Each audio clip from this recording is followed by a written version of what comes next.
अस्सलाम वालेकुम। दुरूद शरीफ पढ़।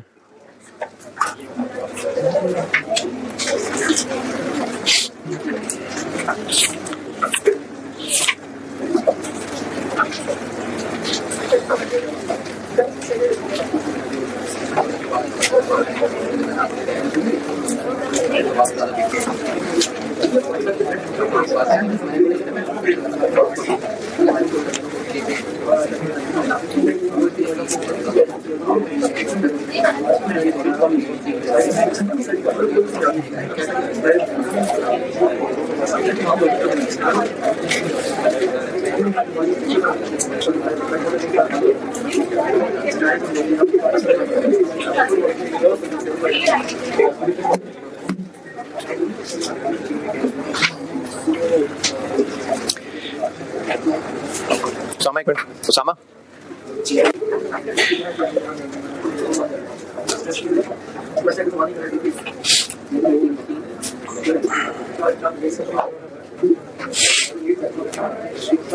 अच्छा अभी ये दोपहर में ना एक बच्चा मिला के लास्ट टाइम था कैफ में, पास कर गया और अच्छा काबिल बच्चा, उसका नहीं हुआ पीडब्ल्यूसी में, बाकी सब दोस्तों का हो गया। तो उसको ऑब्वियसली यही था कि मेरा नहीं हुआ और शायद मेरे नंबर दोस्तों से ज़्यादा भी थे। तो हमें ज़िंदगी में बहुत कुछ जो नहीं मिल रहा होता उसका दुख इसलिए हो जाता है कि हमें लगता है कि हमें ये मिलना चाहिए था, वी डिजर्व दैट। नहीं मिला तो दुख ज़्यादा होता है। एक होता है जैसे अगर आप मर मर के पास होने वाले लोग हैं और जस्ट पास हुए तो आपको इस बात का दुख होगा कि गोल्ड मेडल क्यों नहीं आया है? हाँ, फखर होगा कि पास हो गया ना, मतलब इस पे तकलीफ नहीं होगी कि गोल्ड मेडल क्यों नहीं आया। लेकिन एक ऐसा स्टूडेंट जिसने मेहनत भी की होगी और वो अकॉर्डिंगली समझता होगा कि वो क्या कहते हैं इसको, गोल्ड मेडल और सर्टिफिकेट मेरिट लेवल का है और नहीं आया होगा, उसको दुख होगा। तो ज्यादा दुख ख्वाहिश पूरी होने ना होने पे नहीं होता, ज्यादा दुख वो होता है जो हमें लगता है कि ये हमें मिलना चाहिए था, वी डिजर्व दैट। और जो मिल गया हुआ है वो तो बनता ही था क्योंकि वी डिजर्व दैट। तो इस वी डिजर्व दैट में एक तकब्बुर है और मेरे पास जो कुछ है अगर वो सब मैंने अपनी मेहनत से हासिल किया है तो मुझे लग रहा है मैंने हासिल किया, मेरा कमाल है, ये तकब्बुर है। इसी चीज को ना अल्लाह ताला आजमा रहे हैं दुनिया के अंदर। किसी को, आप में से जितने भी लोग हैं उनमें से कोई नहीं, उनमें से सारे के सारे फाइनेंशियली सेम बैकग्राउंड के नहीं है। कोई किसी ऐसी बैकग्राउंड से होगा जो फाइनेंशियली बहुत स्ट्रांग लोग हैं, तो आपका क्या कमाल है इसमें। कोई ऐसे बैकग्राउंड से हो सकता है जो फाइनेंशियली बहुत ज्यादा वीक है और उनको, आप लोगों को अपॉर्चुनिटी नहीं मिल पा रही, तो आपका क्या कसूर है इसमें। किसी की दुकान पर रश ज्यादा है, सेम चीज उसके साथ वाली दुकान पे भी है, वहां रश कम है, तो जिसके पास रश कम है उसका क्या कसूर है, और जिसके पास रश ज्यादा है उसका क्या कमाल है। तो ये जो दुनिया के अंदर किसी के रिसोर्सेज ज्यादा किसी के कम होते हैं ना, ये अल्लाह की तरफ से आजमाइश है। जिसको अल्लाह ने दिया होता है उससे ये आजमाइश हो रही होती है कि गरूर करता है या शुक्र करता है, जिसको नहीं दिया होता उससे ये आजमाइश हो रही होती है कि सब्र करता है या चोरी डाके शुरू कर देता है। तिरमिज़ी 2513 सैयदना अबू हुरैरा रज़ियल्लाहु अन्हु से रिवायत है कि रसूलुल्लाह सल्लल्लाहु अलैहि वसल्लम ने फरमाया, ऐसे लोगों की तरफ देखो जो दुनिया के मालो बाप के लिहाज से तुमसे कमतर हों, और उनकी तरफ ना देखो जो मालो दौलत में तुमसे बढ़कर हों। अच्छा, इसका मतलब देखना ना देखने नहीं बात हो रही है। अगर मैं किसी ऐसे शख्स को देखूं जिसके पास पैसा मुझसे ज्यादा है, घर मुझसे बड़ा है, गाड़ी मुझसे बेहतर है, इनकम मेरे से ज्यादा है, तो उससे क्या हो रहा होगा कि मेरे अंदर एक जेलसी या नाशुक्री आनी शुरू हो जाएगी। हालांकि मेरे पास जो है वो कईयों के पास नहीं होगा। लेकिन मैं अगर उन लोगों को देखूंगा कि जिनके पास वो नहीं है जो मेरे पास है, तो इससे तसल्ली, सब्र, सेटिस्फेक्शन, खुशी आएगी। इस तरह ज्यादा लाइक है कि फिर तुम अल्लाह की उन नेमतों की नाकदरी ना करो जो उसकी तरफ से तुम पर हुई है। यानी हमें जो अल्लाह ताला ने दिया है उस पर शुक्रगुजार होना चाहिए। अगर नहीं हो रहे तो हम नाकदरी कर रहे हैं, तो हमारी इस नाकदरी को और बढ़ा देगा दूसरों की अच्छी चीजों को देख देख के लूसना। जैसे किसी जगह से कोई चीज खरीदी, जूते खरीद लिए, चलो अब अगली दुकान पे उससे बेहतर जूते नजर आ गए तो जो अपने पास हैं वो बुरे लगने शुरू हो जाएंगे। मोबाइल खरीद लिया और बड़ा अच्छा समझ के खरीदा, उसके बाद पता चला कि इससे अच्छा तो फलाना भी था, ऊपर वाला बुरा लगना शुरू हो जाएगा। तो जो हमारे पास है ना, अगर हम अपने से बेहतर लोगों को देखेंगे तो फिर हम लोग कम्प्लेक्स में आना शुरू हो जाएंगे, और जिन लोगों के पास वो नहीं है जो हमारे पास है उनको देखेंगे तो फिर खुशी होगी। अच्छा, एक मैं इसमें बता दूं कि ये जो हिर्स है ना, या ये ज्यादा की लालच, ये अलाउड है, बल्कि पसंदीदा है तकवे के मामले में। नेकियों के मामले में ये रिकमेंडेड है कि एक दूसरे के साथ हिर्स करो, आगे बढ़ो, ये अलाउड है, ये रिकमेंडेड है। ये जो सहाबा जब माल जमा करते थे रज़ियल्लाहु अन्हुम के, माल जमा कर रहे हैं ताकि जंग के लिए जाना है, तो उसमें वो एक दूसरे से बढ़ चढ़ के कोशिश करते थे, ये रिकमेंडेड है। यानी अगर मैं किसी को देखता हूं जो मुझसे ज्यादा नेकियां कर रहा है तो मुझे ये शौक होना चाहिए कि मैं उससे ज्यादा नेकियां करूं, लेकिन ये नहीं कि मैं उसकी नेकियां उससे पीछे खींचना शुरू कर दूं। तो ये रिकमेंडेड है, बल्कि हाईली रिकमेंडेड है। दुनियावी चीजों में हिर्स जो है ना वो नेगेटिव है। मैंने सवाल दिया था कोई, बल्कि हाँ, वो एक प्रॉब्लम ये हुई कि मैंने ये जो लेक्चर लिया 46 47 और कहा था कि डबल एंट्रीज देख के जरूर लेक्चर आए ताकि मैं अगली क्लास में शुरू इसको रिलेट करूंगा। तो आप लोगों को तो फिर रात को मौका मिल गया देखने का, किसी वजह से जीटी कैंपस वाले बच्चों को वो मैसेज ही नहीं जा सका। तो उन्होंने वो लेक्चर देखा ही नहीं। तो इसलिए फिर मैं ना अब इस चैप्टर के 3 हिस्से मैंने किए थे। एक मैंने सारी कैलकुलेशंस करानी थी, हो गई। दूसरा हिस्सा मैंने एंट्रीज वगैरह कराना था। तीसरा हिस्सा मैंने जॉइंट बाय प्रोडक्ट कराना था। तो फिर मैं दूसरे हिस्से को भी पेंडिंग कर रहा हूँ, जॉइंट बाय प्रोडक्ट करा रहा हूँ। तो आप लोगों को जिन्होंने को लेक्चर देखने का मौका नहीं मिला ना, वो कोशिश करें कि 2 दिनों में देख लें, इन 2 दिनों के अंदर देख लें लेक्चर, क्योंकि फिर मैंने एंट्रीज करानी है तो उसमें करना है उन सबको इस्तेमाल जो कल पढ़ाया था बहुत सारा। तो मैं जॉइंट और बाय प्रोडक्ट्स पे जा रहा हूँ। अच्छा, मेरी ना एक अपनी तरतीब आउट हो जाएगी, क्योंकि स्प्रिंग 10 में अभी वहां डिस्कस नहीं कर सका, बाकी चीजें पढ़ाई थी। तो मैं पहले वो बाकी चीजें पढ़ा लूं, फिर टाइम निकाल के स्प्रिंग 10 करता हूँ। स्प्रिंग 10 किया है? कितने लोगों ने किया है? माशाल्लाह। तो कोई मसला नहीं है, होंगे मसले। स्प्रिंग 10 बहुत जरूरी है। और मैंने टेस्ट में एक पॉइंट डाला था, वो मैंने इसी से इंस्पायर्ड होकर डाला था, लॉस वाला। मैंने इसी से इंस्पायर्ड होकर टेस्ट में पॉइंट डाला था, और ये जरूरी है सवाल डिस्कस करने वाला। तो मैं पहले जॉइंट बाय प्रोडक्ट, बाय नहीं, जॉइंट प्रोडक्ट पढ़ा लूं और उतना बता दूं जितना दूसरे सेक्शन बता सका था, फिर स्प्रिंग 10 देखता हूं। मैंने इस चैप्टर को ना 3 हिस्सों में बांटा था, और जो लोग कल नहीं आए थे और वो लेक्चर भी नहीं देख सके, ये प्रोसेस कॉस्टिंग के बीच में ही कराए हैं मैंने दोनों चैप्टर। तो ये मिड टर्म में हैं, क्योंकि प्रोसेस के बीच में ही चल रहा है सारा, तो वो हैं सब। और बेशक आप लेक्चर नंबर तो नोट करते ही हैं, तो ये उसी फ्लो में चल रहा है। यानी लेक्चर 46 और 7 बीच में वो 2 चैप्टर आ गए थे, बस ठीक है। प्रोसेस कॉस्टिंग ओवरऑल चल रहा है, बीच में मैंने 2 चैप्टर्स और फिट कर लिए, तो इसीलिए मैंने आगे फिर इसी को 48 बढ़ा दिया। मैंने इस चैप्टर के 3 हिस्से बांटे थे, उनमें से दूसरा मैं भी फिलहाल रोक के तीसरे पे जा रहा हूं, joint and by products.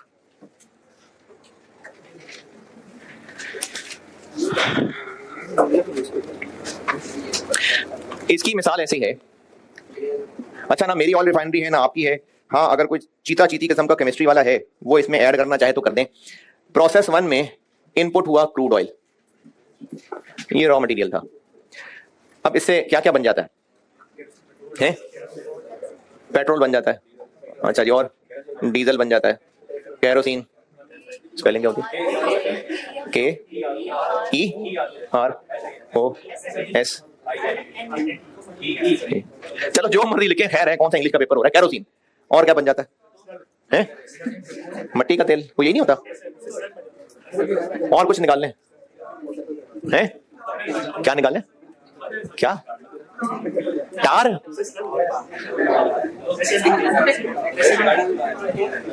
Dalda भी निकाल लें इसमें, देसी घी। अच्छा, कोई एक और, चलो गंदा सा ऑयल। अच्छा, अब ये जो है ना, ये सब अलग अलग हैं प्रोडक्ट। ये मैं सारे के सारे आउटपुट कह रहा हूं, ये सारे के सारे आउटपुट हैं। अब इनमें से हो सकता है कोई मजीद प्रोसेस होना हो। मिसाल के तौर पे, मुझे नहीं पता ऑयल कैसे बनाते हैं, आपको भी नहीं पता, बस हम एम ही मिसाल बना रहे हैं। हो सकता है कि ये यहां से जाता हो P2 में, और वहां से ये रिफाइंड पेट्रोल बन के तो फिनिश गुड बन जाती हो, फिर आगे बस ये सेल होता हो। इसी तरह से हो सकता है कि ये आगे जाता हो किसी प्रोसेस 3 में, और उससे साफ ऑयल बना के तो ये ग्रीसिंग वगैरह के काम आता हो, और ये फिनिश गुड हो। और ये जो दोनों हैं, ये हो सकता है फाइनल शक्ल प्रोसेस 1 वाली ही निकल आती हो, यानी हो सकता है यही फिनिश गुड्स होते हो जो आगे सेल होते हो। तो जॉइंट प्रोडक्ट्स की डिस्कशन, ये जो टॉपिक बना रहा हूं, ये उस प्रोसेस के लिए है जिसमें इनपुट तो कोई एक ही चीज थी, लेकिन जो आउटपुट हुए हैं वो एक से ज्यादा प्रोडक्ट्स हुए हैं। वो पार्शियली फिनिश्ड भी हो सकते हैं, यानी इन्होंने आगे जाके और बनना था, और फाइनल भी हो सकते हैं, यानी जो इससे आउट हो रहा है हो सकता है वो अभी ही सेल होने वाली चीजें हो सकता है वो आगे किसी और प्रोसेस में जाने वाली चीजें हों, लेकिन है ये सब इसके मेन प्रोडक्ट्स, तो इनको जॉइंट प्रोडक्ट्स कहते हैं। ये सवाल जॉइंट प्रोडक्ट्स का अगर टेस्ट हुआ तो वो जरूरी नहीं कि हमेशा प्रोसेस 1 ही का सवाल होगा। ऐसा भी हो सकता है कि ये जो गंदा ऑयल यहां आया है, इसका इनपुट ये है, हो सकता है इससे मोबाइल ऑयल भी बनता हो सकता है लेट से फर्नास ऑयल भी बनता हो, तो फिर ये जॉइंट प्रोडक्ट्स का सवाल हो जाएगा। नहीं समझा सका? जॉइंट प्रोडक्ट्स वो हैं जो किसी भी एक प्रोसेस जिसमें इनपुट तो कोई कॉमन चीज थी, लेकिन जो उसका आउटपुट निकला वो एक से ज्यादा तरह के प्रोडक्ट्स थे, और वो सब मेन प्रोडक्ट्स ही थे, या तो फौरन बिक जाते थे या फिर फर्दर किसी और प्रोसेस में जाते थे। तो अगर जॉइंट प्रोडक्ट का सवाल हुआ ये मेरी इस मिसाल में, तो वो प्रोसेस 1 का सवाल होगा। इस मिसाल में वो P1 का सवाल होगा जो जॉइंट प्रोडक्ट्स के हिसाब से पूछा होगा।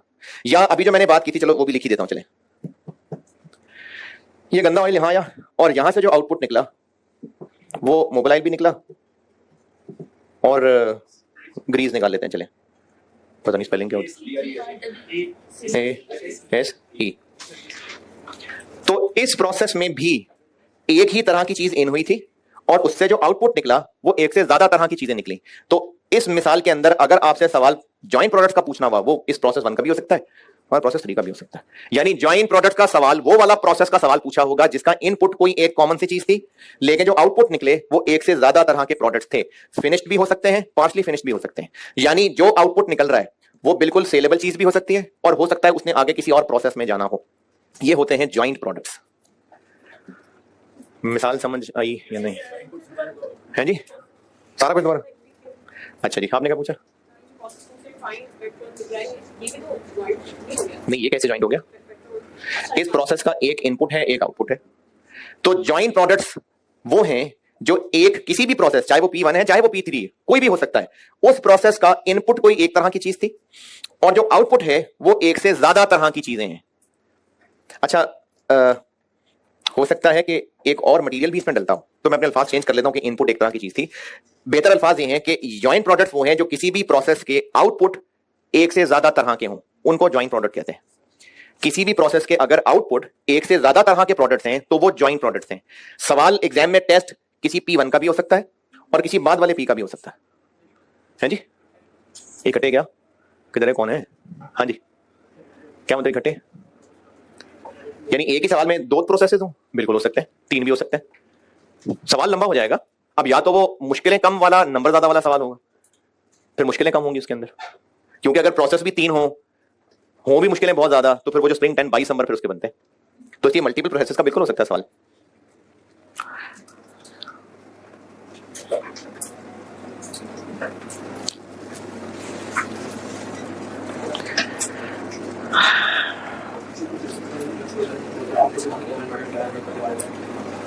कि जॉइंट प्रोडक्ट क्या होते हैं?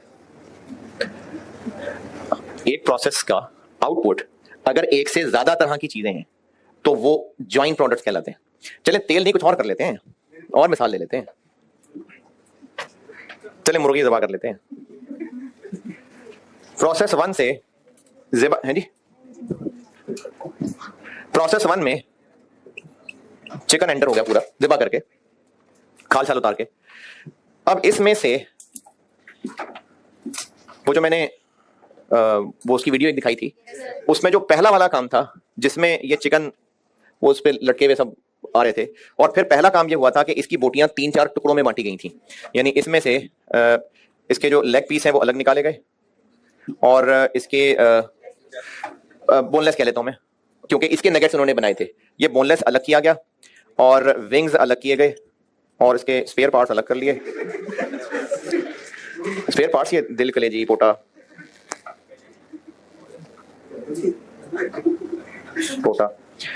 और छीछड़े भी अलग कर लें। छीछड़े भी होंगे शॉर्मे वालों को तो बेचना है उन्होंने, है? नहीं, वो ये यहां से फारिग पाँव उतार के, पाँव तो खाल वगैरह के साथ उतर जाते हैं ना। अब ये चीजें जो हैं इस प्रोसेस में इनकी कटिंग हो रही थी। अच्छा, जरूरी नहीं कि मशीनें ही सारी कटिंग है, जैसे उस वीडियो में था कि वो वर्कर्स थे और जो इनके ये सारे पोर्शंस अलग अलग कर रहे थे, तो वो एक प्रोसेस था जिसमें ये सब अलग अलग प्रोडक्ट्स बन रहे हैं। अब इसमें से हो सकता है कि ये एज इट इज आगे सेल हो जाते हो, फिर ये वाला जो पोर्शन था ये आगे फिर प्रोसेस 2, फिर वहां से प्रोसेस 3 और फिर वहां से नगेट्स बन के निकल रहे हो। फिर हो सकता है कि लेग पीस जो है ये आगे जाके फ्राई होते हो, हैं जी, और फिर ये ड्रम स्टिक्स कहला के मजेदार मसाले इसमें लगा के बहुत मजे की, एक बार खाएंगे बार बार लाएंगे, ये वो वाली चीज जो है ना ये आगे फिर सेल हो जाएगी। और ये नगेट्स तो खैर हैं ही मजे के, विंग स्पाइसी वाले भी हैं इसमें मुख्तलिफ सॉसेस के साथ, और ये दिल, कलेजी, पोटा तो है ही मजे की चीजें। तो अब इस है जी, समझ नहीं आई ये इसमें मसला है कोई? ये वो मजेदार जो नहीं है वो लेग पीस होते हैं, उनकी बात कर रहा हूं। ये बहुत मजे के होते हैं और ये नगेट्स भी ना अच्छे हल्के से सॉल्टी से और चटपटे से। तो इस प्रोसेस का जो आउटपुट है वो एक से ज्यादा तरह की चीजें हैं, चाहे वो बस फाइनल हो चाहे उन्होंने फर्दर प्रोसेस होना हो, तो इनको कहते हैं जॉइंट प्रोडक्ट्स। ओके ये मिसालें नोट करनी है तो कर लें, फिर आगे बताता हूं कि अब आगे क्या है, मतलब जॉइंट प्रोडक्ट है तो फिर करना क्या है।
चले कर लिया नोट।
ये यही जो चीजें भी समझाई थी मैंने थोड़ी सी ना अंग्रेजी लिख के ये बता रहा हूं कि क्या है। अच्छा अभी मैंने वो मिटा दिया। ये जो P1 में क्रूड ऑयल है और इससे जो आउटपुट वो 4-5 तरह की चीजें थी। ये 4-5 नाम आ ही तब रहे हैं जब आउटपुट हो रहा है, यानी इस प्रोसेस में जो लॉस हुआ होगा वो क्या था, वो पेट्रोल था कि डीजल था कि वो बस क्रूड ऑयल था। इसी तरह से अगर यहां क्लोजिंग वर्क इन प्रोसेस है तो वो क्या पेट्रोल है डीजल है क्या है वो। तो ये जो पेट्रोल वगैरह नाम है ना ये नाम ही तब आ रहे हैं जब वो आउटपुट हो रहे हैं, बाकी बगैर नाम के बस वही जो इनपुट था वही क्लोजिंग है वही एब्नॉर्मल लॉस है। तो ये नाम तभी आ रहे हैं जब आउटपुट है। तो चूंकि ये सब अलग अलग नाम हैं और इन्होंने किसी ने बिक जाना है किसी ने फर्दर प्रोसेस में जाना है, तो हमारे लिए कॉस्ट ऑफ कंप्लीटेड यूनिट्स की टोटल एक ही फिगर काफी है या उनको चारों पांचों में तोड़ना पड़ेगा? क्यों तोड़ना पड़ेगा? क्योंकि हर प्रोडक्ट अलग अलग है तो उसकी कॉस्ट पता होनी चाहिए।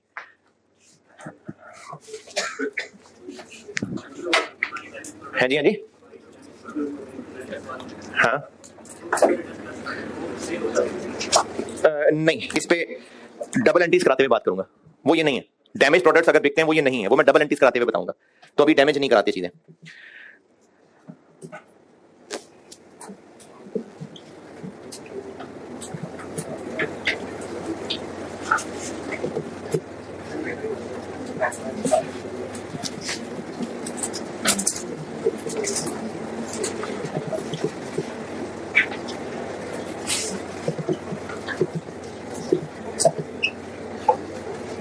अब चूंकि ये सारे जॉइंट प्रोडक्ट्स मेन प्रोडक्ट हैं, अच्छा मैं फिर बता रहा हूं ये अभी जरूरी नहीं है कि फाइनल शक्ल बन चुके हैं। इनमें से हो सकता है कुछ फिनिश गुड बन गए हो सकता है इन्होंने आगे किसी प्रोसेस में जाना हो। ये जॉइंट प्रोडक्ट्स अभी जो मैंने मिसाल लिखी थी ये उस प्रोसेस 1 के सवाल को करते हुए जॉइंट प्रोडक्ट कहला रहे हैं। यानी जिस प्रोसेस का आउटपुट मल्टीपल प्रोडक्ट्स है ना उस प्रोसेस को हम लोग जॉइंट प्रोडक्ट्स के नाम से पढ़ने लगे। जॉइंट प्रोडक्ट्स में जो भी सिखाने लगा हूं ये सवाल उस प्रोसेस का होगा जिस प्रोसेस का आउटपुट मल्टीपल प्रोडक्ट्स हैं। तो हमें इन सब की अपनी अपनी कॉस्ट जाननी है। क्यों जाननी है? अगर ये फिनिश गुड्स हैं तो इनकी कॉस्ट पता होनी चाहिए, और अगर ये अगले प्रोसेस में जाने हैं तो उस अगले प्रोसेस में तो जानना होगा ना कॉस्ट ऑफ ट्रांसफर्ड इन क्या है। तो हमें इनकी कॉस्ट अलग अलग चाहिए। अब वो अलग अलग निकालेंगे हम लोग 2 स्टेप्स में। पहला काम हम लोग किया करेंगे calculate cost of completed units same as studied so far in this chapter. अभी तक हमने जैसे कॉस्ट ऑफ कंप्लीटेड यूनिट्स निकालनी सीखी है ना, चाहे P1 का सवाल था, P2 का सवाल था, न्यू मटेरियल था, नहीं था, FIFO, वेटेड एवरेज, जो कुछ भी अब तक पढ़ा है वही सारी मेहनत से एक बार कॉस्ट ऑफ कंप्लीटेड यूनिट्स निकाल लेंगे हम। फिर उसके बाद अगला काम ये करेंगे, इधर नीचे नजर नहीं आया शायद, मैं यहां लिख रहा हूं, इसी के आगे चल रहा हूं।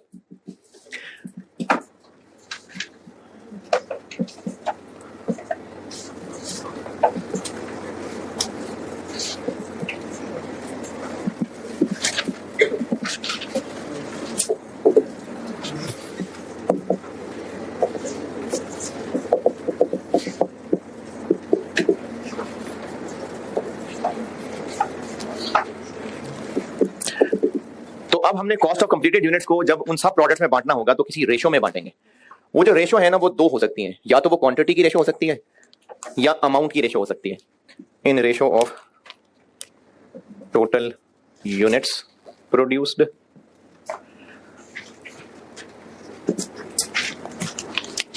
और total NRV of units produced. या तो ये रेशो इस्तेमाल होगी या ये रेशो इस्तेमाल होगी।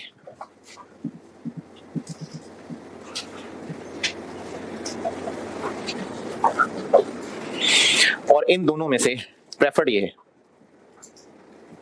प्रेफर्ड से मेरी मुराद ये है कि अगर सवाल वाले ने कह दिया है कि ये रेशो, तो फिर ये रेशो है, इसका कहा है तो ये रेशो है, और अगर खामोशी है तो ये रेशो।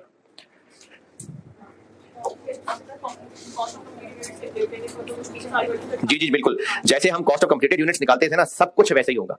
ये जॉइंट प्रोडक्ट का टॉपिक उससे आगे है, यानी कॉस्ट ऑफ कंप्लीटेड यूनिट्स तक तो पहुंचना ही है, उसके बाद उसको तोड़ना है, और तोड़ना किसी रेशो में है। अब वो रेशो या तो इन जॉइंट प्रोडक्ट्स के यूनिट्स की होगी या इन जॉइंट प्रोडक्ट्स के टोटल NRV की होगी। इसको लिख लें,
ये नोटेड।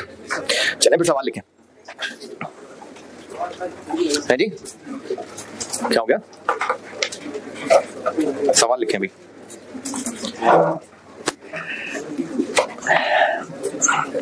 पहली लाइन तो आपको आती ही है, following information relates to process 1 for the month of, जो मर्जी है, प्रोसेस 2 कर लें, कोई मसला नहीं, जो दिल करता लिख लें। Following information relates to process 1 for the month of मे।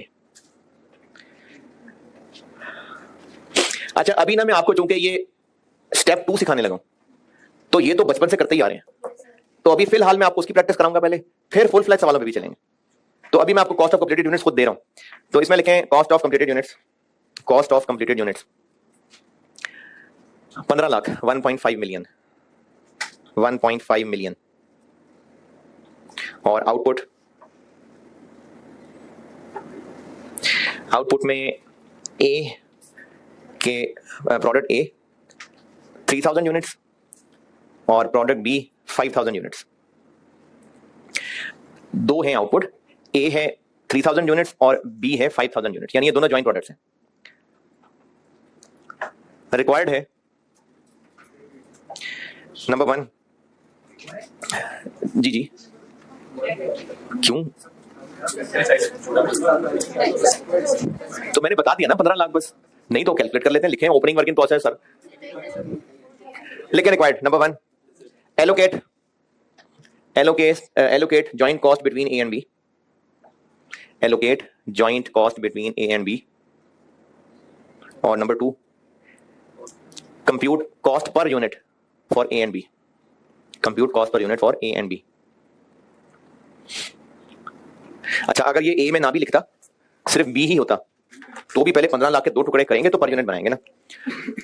तो इसमें मैंने आपको ऐसा कुछ डेट बताया, तो इसलिए फिर यही रेशो ही लेनी पड़ेगी। टोटल कॉस्ट ऑफ कंप्लीटेड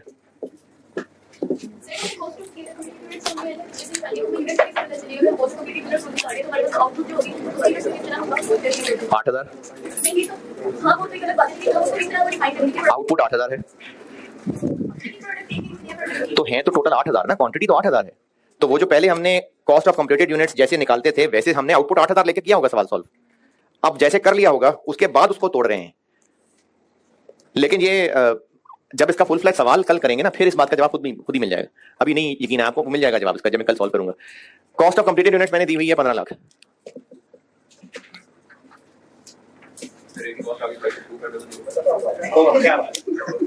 चलो शाबाश। Cost allocation 15 lakh. हाँ जी, यूनिट्स की रेशियो में बांटना है, 3000 डिवाइडेड बाय 8000, और बी के हिस्से में आया 15 लाख में से 5,000 ओवर 8,000, 500 9375। ये 15 लाख के हो गए 2 टुकड़े, और कॉस्ट पर यूनिट हो गई ए की 562,500 डिवाइडेड बाय 3000, 187.5, और बी की हो गई 937500 डिवाइडेड बाय 5,000, 87.5। तो ये क्या एक हसीन इत्तेफाक है या ऐसे ही होगा या तुक्का लग गया, या ये दोनों सेम आ गए, इत्तेफाक हो गए या सेम ही आने, सेम ही आएंगे? नहीं, इत्तेफाक हुआ है।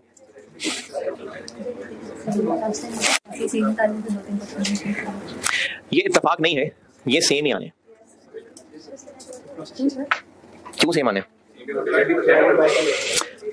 इस फार्मूले पे गौर करें, 15 लाख को 8,000 से डिवाइड करें, 15 लाख को 8,000 से, यही आ रहा है, तो यही आना था। हम 15 लाख को पहले 8,000 से डिवाइड कर रहे हैं, 187 आ गया, 3,000 से मल्टीप्लाई कर रहे हैं और 3,000 से डिवाइड कर रहे हैं। 15 लाख को 8,000 से डिवाइड कर रहे हैं, 187 ही आना है, इंटू 5,000 डिवाइडेड बाय 5,000, तो ये सेम ही आना था। देखिए, जब हमने दोनों को जमा करके इसको इससे डिवाइड कर दिया तो हमारी नजर में सब बराबर हैं। जब हम इसको 8,000 यूनिट से डिवाइड कर रहे हैं तो 8,000 हमने इकट्ठे किए, ये सोच के कि सब यूनिट्स एक जैसे हैं, तो इसलिए ये सेम ही आना है। अभी मैं आपको अगला सवाल करा दूं, फिर इस बात को दोबारा बता के फिर एक कंक्लूजन बताता हूं, वो आगे जिंदगी में काम आएगा। और सवाल लिखें।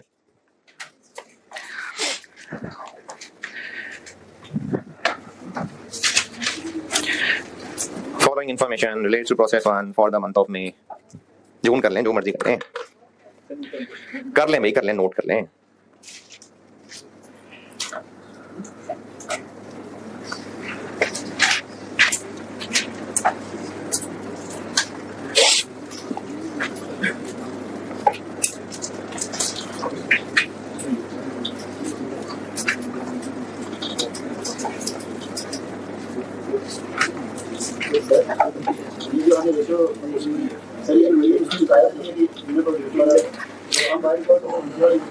एनआरबी बताइए मैंने, तो फिर ये लगा भी नहीं सकते ना, इसलिए ये लगाया।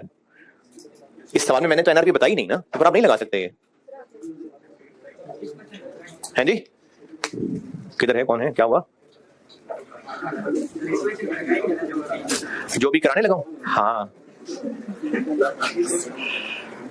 आउटपुट लिखे। आउटपुट है ए के 6,000 यूनिट्स और बी के 4,000 यूनिट्स। ए के 6,000 हैं, बी के 4,000 हैं, और joint cost of completed units, joint cost of completed units 16 lakh, 1.6 million. वो तो होता है जब फाइनली फिनिश गुड्स बन जाए, तो अभी तो पता नहीं फिनिश गुड्स हैं कि नहीं, तो मैंने प्रोसेस 1 बताया। तो कॉस्ट ऑफ कंप्लीटेड यूनिट्स क्या बताइए? 16 लाख, ठीक है। Sale price per unit, sale price per unit, sale price per unit A 300 और B 500। Selling cost per unit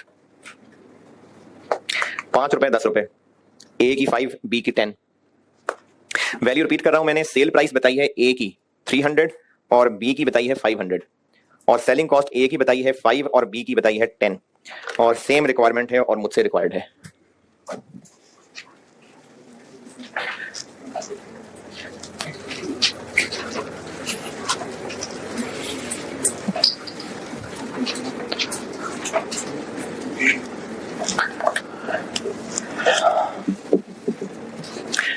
इनके यूनिट्स बने हैं 6, इसके बने हैं 4।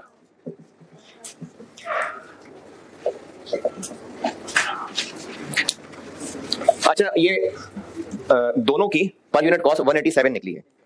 तो 187 इसलिए निकली क्योंकि हमने दोनों की सेम इसलिए निकली क्योंकि हमने यूनिट्स की रेशो में बांटा है।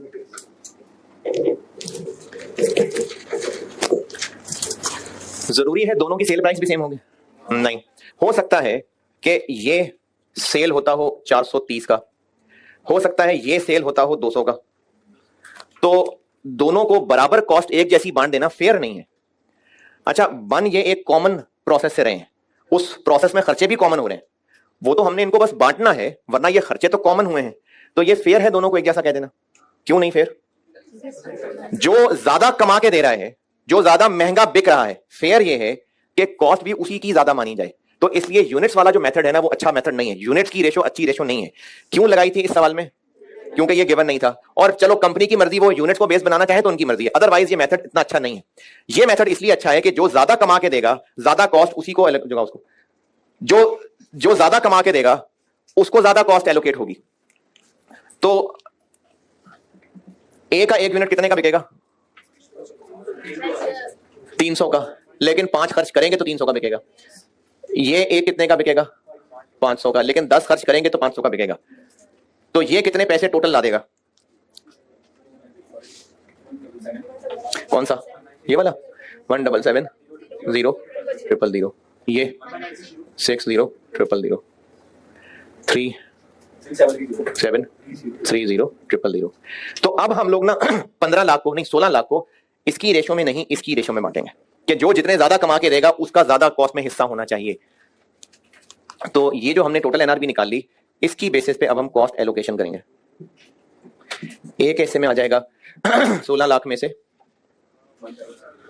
1770/3730 जी 759249 और बी के हिस्से में आएगा 16 लाख इंटू 1960/3730 840751। ये इस 16 लाख को बांट दिया। और दूसरी रिक्वायरमेंट पूछी थी मैंने, कॉस्ट पर यूनिट। तो ए के हिस्से में आएगा 759249 डिवाइडेड बाय 6000 126.54 और बी के हिस्से में आएगा 840751 डिवाइडेड बाय 4000 210.19। तो देखें, जिसने ज्यादा पैसे कमा के देने हैं तो उसको कॉस्ट भी ज्यादा आ गई।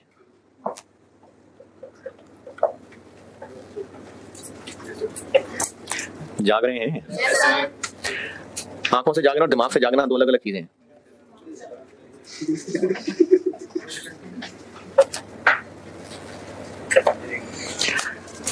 अच्छा, इसकी रेशो में बांटने की बजाय 295 और 490 की रेशो में बांट देते। 295 और 490। ओवरहेड में भी शायद ये बात बताई थी कि जब भी हमने कोई टोटल खर्चा बांटना होगा ना तो वो किसी पर यूनिट चीज की रेशो में नहीं बांटते, किसी टोटल एक्टिविटी की रेशो में ही बांटते हैं। तो इसलिए 295 और 490 की रेशो में नहीं बांटना है, इसकी रेशो में बांटना है।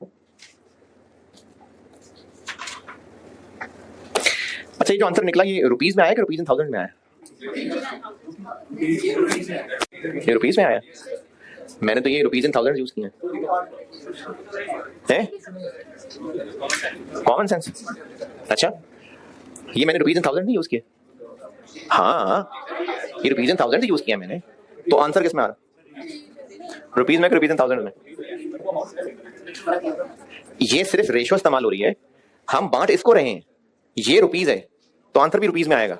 जैसे यहां पर यूनिट्स की रेशियो में बांटा था तो आंसर क्या यूनिट्स में आ गया था। हम इसको बांट रहे हैं इसको, तो ये टोटल अमाउंट ही निकली है। और लिखे सवाल, एक सवाल और, एक सवाल कर ले नोट। हाँ जी ये वाला काफी है, अगला लिखे।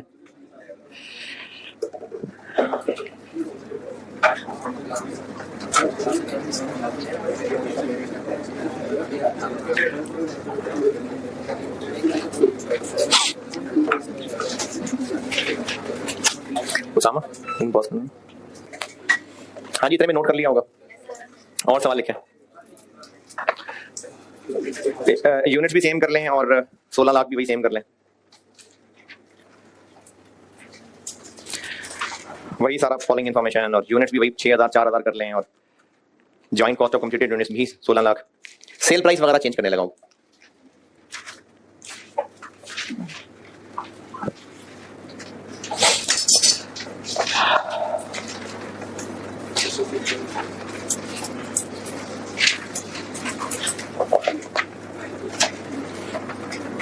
हाँ जी लिखा। चलिए अब ए के बारे में बता रहा हूं। A is sold for 380 380 after incurring further processing cost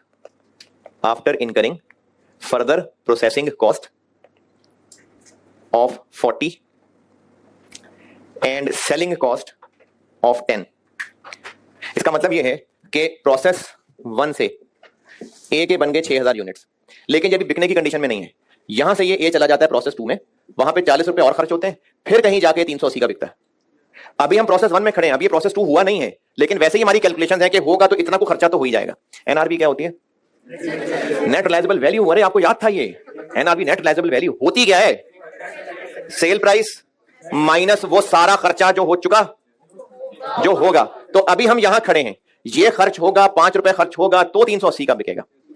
और सेम जुमला रिपीट कर लें बी के लिए, बस वैल्यूज बदल देता हूं। सेम अंग्रेजी रिपीट कर लें बी के लिए, वैल्यूज बदल देता हूं बस। वैल्यूज की जगह छोड़ के सेम अंग्रेजी रिपीट कर लें बी के लिए, वैल्यूज बताता हूं।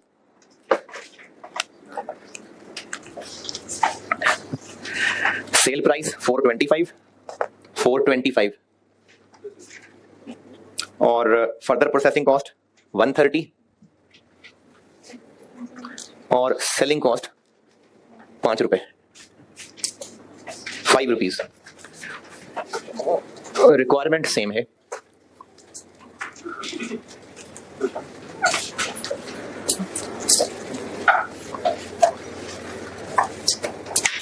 अच्छा अब एनआरवी 3 क्या है? 380।